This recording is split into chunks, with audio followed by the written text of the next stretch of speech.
Une démonstration, les amis. C'était une démonstration footballistique. Première mi-temps de haute qualité, première mi-temps de haute facture, première mi-temps sans fioriture, les amis.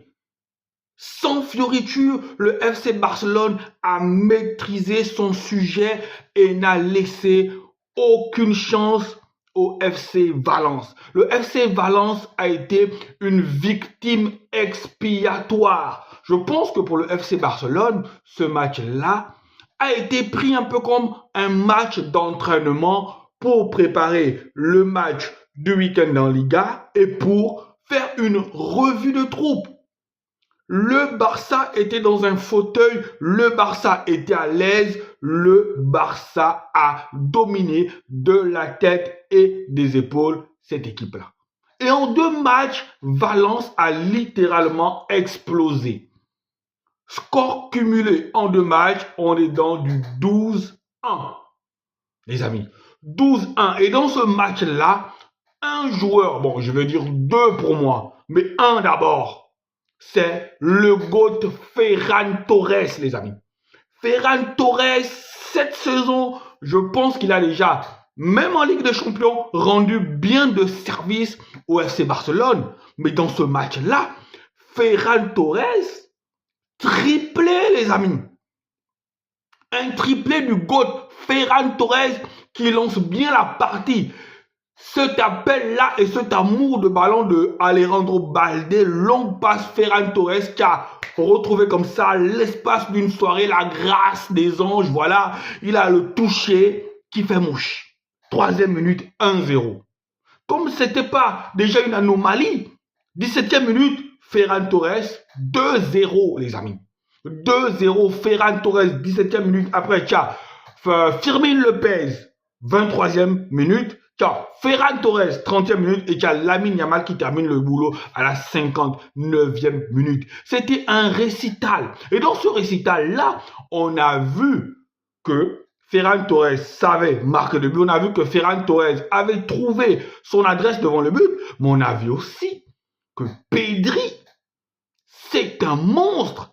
Mais j'ai eu peur pour lui dans ce match-là parce qu'il y a peut-être eu 2 ou 3 actions où les joueurs de Valence, je pensais qu'ils avaient envie de casser notre Pedri. Alors lorsqu'on sait que Pedri aussi n'est pas physiquement un joueur voilà, qui a une grosse condition physique, j'ai eu très peur. Je me suis demandé pourquoi Hansi Flick ne le sentait pas.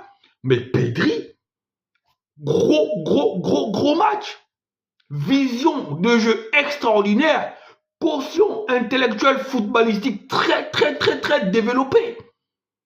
Il est pour moi parmi les meilleurs milieux de terrain d'Europe. Il n'y a pas débat. Je ne discute avec personne, c'est mon avis. Ceux qui ne sont pas contents, allez en brousse. Pedri est parmi les meilleurs milieux de terrain d'Europe. Sa vision de jeu est très élevée et en cela, il me fait un peu penser à ces devanciers, Iniesta, Xavi. Voilà, c'est dans cette logique-là, c'est dans cette gamme-là.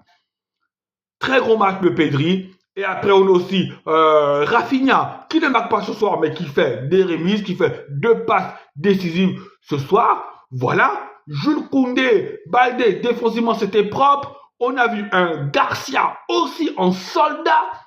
Mais cette équipe-là, je pense, et je le redis encore, je pense que cette équipe-là, cette année, cette saison, on peut prendre quelque chose d'énorme.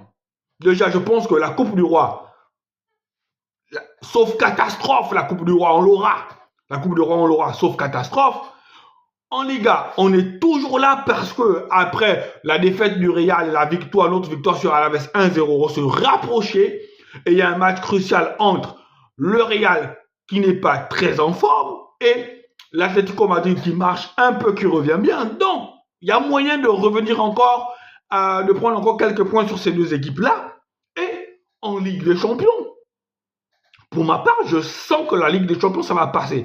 Parce que je me dis, si le Barça, vous voyez le niveau que le Barça a développé ce soir-là. En fait, quand le Barça est dans un niveau comme ça, quand le Barça est dans un moment où ils maîtrisent leur match, Ils ouvrent le score, ils font tourner, ils font des... Il n'y a aucune équipe en Europe qui peut.